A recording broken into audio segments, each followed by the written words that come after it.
Speaking of is made possible by listeners like you. Thank you for supporting Milwaukee PBS. Home. It's been less than a year since I moved to Milwaukee, spring of 2021. Caught up in that early pandemic shuffle, or so I thought.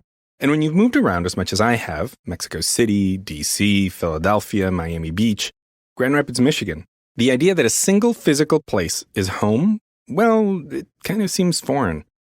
Of course, for some folks, it can only mean a specific place. To others, it's their family, or maybe their TV network. I guess I've been thinking about home as a connection people have specifically to Milwaukee. I'm Mariano Avila. You're listening to Speaking Of, a podcast by Milwaukee PBS. With me in the studio are my co-hosts, Alexandria Mack and Scotty Myers, for whom Milwaukee has always been home. Hey, guys. Hey, Mariano. Hey. How you doing, Mariano? Good.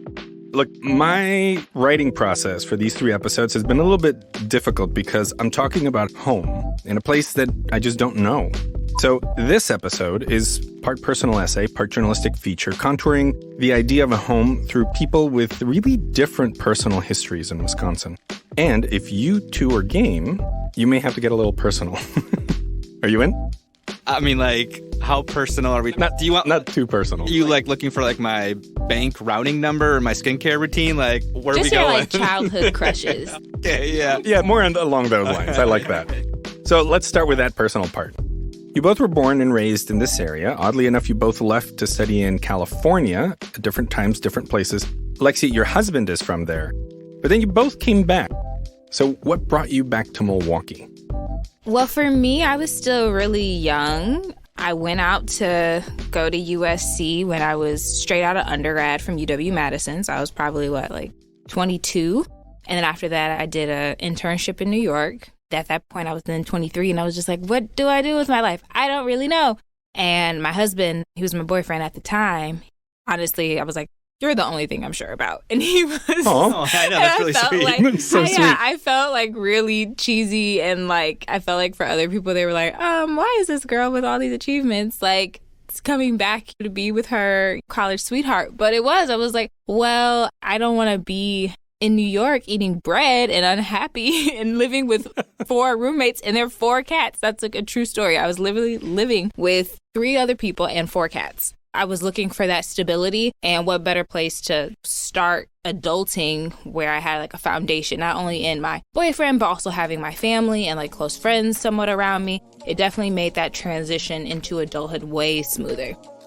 There's something about the earth. I love the seasons, and I love the park system, and I love the people, and I love, even when this city breaks my heart, I still love it. I love that I know it. I know its streets and its history. And I think actually the first time the 3 of us met, we went to Cafe Hollander on the east side. We did. And we sat in a little igloo because it was kind of chilly out. And we kind of had this talk about, Mariano, you asked us then, why do you love this city? And I think we went on for a very long time. For someone like me to come in and talk about home in this place in the middle of a pandemic, it's not easy. But hearing your perspectives, I think, is helpful. Of course, your moves both predate the pandemic, which is where my Milwaukee story starts. And there was a lot of information, some of it conflicting, about how many people were moving as a result of the shutdown. To get some clarity, I actually called D'Vera Kohn, who leads studies at the Pew Research Center in the D.C. area, and she talked to me about some of that internal migration. The last set of statistics that just come out show essentially the lowest rate and the lowest number of people who move from one place to another since the government began tracking this 70 years ago or so, in the late 40s. Now, we're not completely surprised by this because many people were frozen in place during the pandemic. But there also was a lot of talk about people fleeing cities and running to places that might have more room and comfort that they could work from home. I remember reading a ton of articles about people moving in the beginning of the pandemic. But here's what the Pew found out from census data. The census numbers didn't show that. They also didn't show, by the way, a big influx into suburbs. I mean, in general, migration just went down all over. So the way the census tracks this data is that they ask you if you've moved within the past year. During the 1950s and the 60s, about 1 in 3 Americans said they had moved. During the 2020 census, less than 1 in 10, about 26.5 million, which is a little over 6%, Theories go from an aging population, because older folks just move less, to a lot of two-career households for whom it's harder to just pick up and move. But here's why that narrative of the moving masses was out there. We found that about a quarter of the people who moved due to the coronavirus say they're back where they started, in the same house. So some of these moves were clearly temporary to get out from a bad situation or, for example, come home from college, but then go back to college. So some of the migration that we saw early in the pandemic has since been reversed. And that brings us back to my move. Turns out I'm only part of a trend in that I'm still in a city. So why did I move here? Any guesses? Why did Mariano move here? Well, I imagine it was the draw of some of the good things we do here at Milwaukee PBS. I'm hoping at least that it was a part of it. When I applied, Milwaukee PBS was the most locally watched station in the country. Specifically, though, I moved here because of our station manager, Bohdan Zachary, and I know how that sounds, but frankly, it's legit why I came. He's got a hell of a career in TV, and commercial TV specifically, and also in Hollywood. But I think my interview with him makes my case. We talked at his office on the 4th floor of the MATC downtown campus with a lovely view of Trinity Evangelical Lutheran Church. Take a listen. I grew up in Hamtramck, Michigan, which at that time was the melting pot for Polish and Ukrainian immigrants. My parents, who were born in Ukraine, were in Nazi slave labor camps and were rescued by the Americans at the end of World War II. And my mother and her family immigrated through Montreal. My father, who she had met in a high school in a displaced persons camp, immigrated to North America through New York City. And they got married and wound up in Detroit because there were cars being made left and right, and the auto industry was at its prime.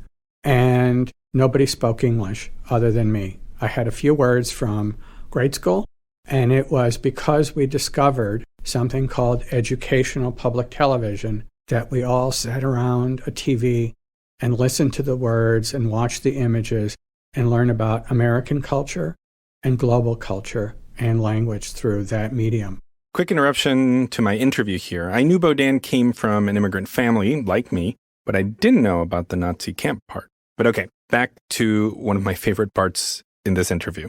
I was forever reminded by Mom, who's no longer with us, that one day she and Dad came home from work, and I was all excited, and I was all of 6 or 7 years old. And the night before, we had watched a documentary about the Sistine Chapel. And I was so inspired, and much to their horror, that when I took them down into the basement, they freaked out because I had taken Dad's black shoe polish and painted all over the white block walls of the basement because I was wanting to do my own Sistine Chapel right there in Hamtramck. Your parents get home and they find your drawing. Was it good? Did it resemble the Sistine Chapel, or did you take it and do your own interpretation? I was a kid with black shoe polish who thought he knew how to draw and paint. And I was not Keith Haring of Hamtramck, so it was, I think, a mess, and they painted over. However, my mother and father, despite really giving it to me for what I did, were so encouraged by seeing a spark in me that they sent me to art lessons.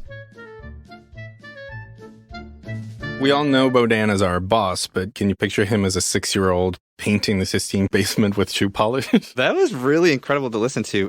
So I've done a lot of stories with refugees here at Milwaukee PBS, and I was just looking in my phone right now and looking for the video of refugees from the Congo and Eritrea and Syria, and so many of them have told me that they learned to speak English by watching kids programming on PBS stations. I really learned English when my family moved from Mexico City to Philadelphia with my smattering of grammar school English. Our plane landed at night, and on the way to our new home, I was struck by the sparkling high-rises downtown. So I pointed out the window and asked our driver, how you say big house like that, big house. And I was excited because, I thought we might be moving into one of those big high-rises. That night I learned the word for building as an office building. But my dad was a broke PhD student, and we spent the next 4 years in a suburban duplex, where I spent hours watching Mr. Rogers, reading Rainbow, and that... Is this why your cardigan collection's so good, too? Isn't that early Mr. Rogers influence? That's prep school, but yes, he definitely influenced. I liked Mr. Rogers a lot. So that was a rabbit trail, but what I'm getting at is that there's an element of home in PBS for both Bohdan and for myself. And it sounds like a lot of folks that we've all talked to, refugees in particular. And that's inspiring to me. So is his career, though. And I want to get back to it. He left Hamtramck. This is Bohdan. He left Hamtramck and helped create the Live at 5 format for NBC in New York City. It was the top show nationwide in the 5 p.m. slot, which was really contested at the time. But then he moved to Hollywood, and that's where it really gets interesting. Within the first week of being there, I had met an executive at Warner Brothers who said, "You are the perfect person to run Cher's production company." And to which I said, "What? Me? I'm not a Hollywood producer." And she said, "You are a journalist, and Cher wants to continue in the tradition of Mask and Silkwood, and she wants to do more real-life stories." So he gets an interview, 2 months pass, he gives up, and then he gets a call inviting him to Cher's mansion in Coldwater Canyon, where he waits with Cher's sister and her secretary on a couch for over an hour because Cher's out shopping. Finally, she appears. And Cher and I had a wonderful hour-long conversation that was more about my upbringing in Hamtramck and who I was than it was about who I knew in Hollywood, because I knew nobody. At some point during the conversation, Cher said, I have an ethnic background too. I am half Armenian, and my name is Sherilyn Sarkisian. At a certain point, she turned to me and she said, "Do you like lasagna?" And I said, "Yeah, I like lasagna." She said, "I made some kick-ass lasagna last night. Come on in the kitchen." And we went in her kitchen and she heated up the lasagna she had cooked herself the night before and sat down with me, and we chatted some more about our families. And then she said, "I have these offices at Warner Brothers in Burbank. Do you want to start on Monday?" And that became the start of my 2-year life in the land of Cher and in Hollywood. So is there any project that you can point to you were like, "Oh yeah, I was part of that"? The project that got away, as often happens in Hollywood, is not a true story, which is what I was hired to do, but Cher loved this idea. I woke up one morning, I called her secretary, and I said, "I really, really, really need to talk to the boss." And Cher was notorious with calling you when she was ready for it. But Cher came to the phone and she said, "Okay, something's cooking because you really, really, really want to talk to me." And I said, "Here's my idea. You are Morticia Addams, and Jack Nicholson plays your husband, and it's the Addams family." And Cher called Jack right after she and I hung up, called me back. She said he's completely on board. And within a day, I was on a plane to New York City where I sat with Charles Addams' ex-wife, who was still his business partner. And they absolutely loved the idea. And I imagined that was going to be the first movie that Cher and I produced. And then the deal fell apart because the studio couldn't make a deal over merchandising rights. Okay, so raise your hand if you've had lasagna with Cher or pitched a movie that Jack Nicholson loved. That is crazy. That is a perfect role for her. So, okay, tell me about your brushes with celebrity, briefly, if you have some fun ones. I produced an interview show called The Kathleen Dunn Show, and our guest for the hour one time was Lynn Cheney, who is Dick Cheney's wife, the former vice president. And she had just written a book about a past president. So she was our guest for an hour, and people call into that show and, get to ask her questions and engage with her. And there was a former classmate of hers who called in and said, "Lynn, it's so great to hear your voice. I'm still in Madison. I miss when we hung out when we were in our youth. Let's reconnect." After the show, I was tasked with reconnecting them. So Lynn Cheney gave me her home phone number for their house at Jackson Hole, Wyoming, to pass along to this person. So currently in my phone, I have Dick Cheney's home phone number. The most famous person that I've met and had an actual conversation with was Issa Rae. What? From Insecure? Yes, from Insecure. Oh my God, like one of my heroes. I was still in undergrad. I think I was either a junior or a senior, but she came for a Black History Month event. She was a keynote, and I was getting my book that she had written, Awkward Black Girl. I was getting it signed. And so it was my turn finally, she actually had on a sweatshirt that I had too. And I was so mad that I didn't know she was wearing it because I was like, oh, we could have been twins. This would have been perfect. But as soon as it was my turn, she looked up and she was like, oh my gosh, like, you're so beautiful. I love your earrings. And I Wow. immediately was just like, taken aback. I was like, not Issa Rae giving me compliments. Oh. And she was so beautiful, and I was so obsessed. I'm still obsessed with her work, so I am always excited to share that story and the picture. Okay, so we've talked about who left home during COVID and who didn't, and why I left my home, and how PBS makes newcomers feel at home. So now I want to introduce you to my last interview, my last guest. My name is Ron Greiger, Jr. I'm from Milwaukee, Wisconsin. I was born and raised here in Milwaukee, Wisconsin. I'm enrolled an Oneida tribal member up in the Green Bay area. I'm also a Bed River tribal. I'm not even a tribal role on there. You're going to be enrolled in one or the other. But I'm also Bed River from my mom's side, which is Ojibwe. Ron told me that the main tribes in the area are Ojibwe, Potawatomi, Ho-Chunk, and Oneida. Each one has a different take on the name Milwaukee. To some, it means a gathering by the water. To others, it's the great place. But there's this shared narrative of being stewards of the land and the water, and the caretakers of traditions. One of the issues I spent a lot of time reporting on in Michigan was the social erasure of Native people in indigenous culture in urban areas. Often folks in cities feel disconnected from their tribes and their roots. And Ron's own journey to try to hold on to those traditions and that faith involved him moving to Flambeau near Eagle River in northern Wisconsin. But what he found was not what he expected. When you're living on the res, you're living totally different than you are living on the Milwaukee area in the city. And I say that because it's very different. They treat you differently. They talk to you differently. They act differently. They know that you're urban. You're not quite a real native, so to speak. They're living in the woods, the countryside. They're used to running around with their guns hanging out the window, shooting at deers for shining, which is legal for them to do. So it's a big difference. And I've learned a lot. Among other things, Ron learned the importance of getting involved, something he still carries with him years later, especially since COVID, which he says really disrupted traditional community practices. So he started a volunteer group called Strong Native Minds that cares for elders and organizes ceremonies in prisons, helps educate children in traditional practices. I want to play a clip about one service in particular Strong Native Minds volunteers offer because it seems to me like it's a next level commitment. We have what they call a firekeeper, and the firekeeper is basically the person that takes care of a fire. When a person passes away, that family does anywhere from 1 day to a 7-day fire. And that fire stays lit from the time they die to the time they cross over, and that's the end of that ceremony. So they do different ceremonies, they do different prayers, they do different things, and different tribes do different stuff. We, Strong Native Minds, will come in, we will tend that fire, make sure that fire is tended for until that fire is out. We will provide all the wood for that fire until that fire is done, and we will provide 5 gallons of soup each day of that fire until that fire is done. That is a very big thing for us here all throughout the Native country. So there's a casino in the Menominee River Valley, the Potawatomi Casino, and to get a membership there is called the Firekeepers Club, I believe. And so it's really interesting that casino is probably filled with people of all different types of backgrounds and shades and colors, and they probably have no idea the roots behind that concept. So it's really moving to hear Ron talk about it there. It was interesting to me that he pointed out the difference between natives that live on reservations versus natives that grow up in cities.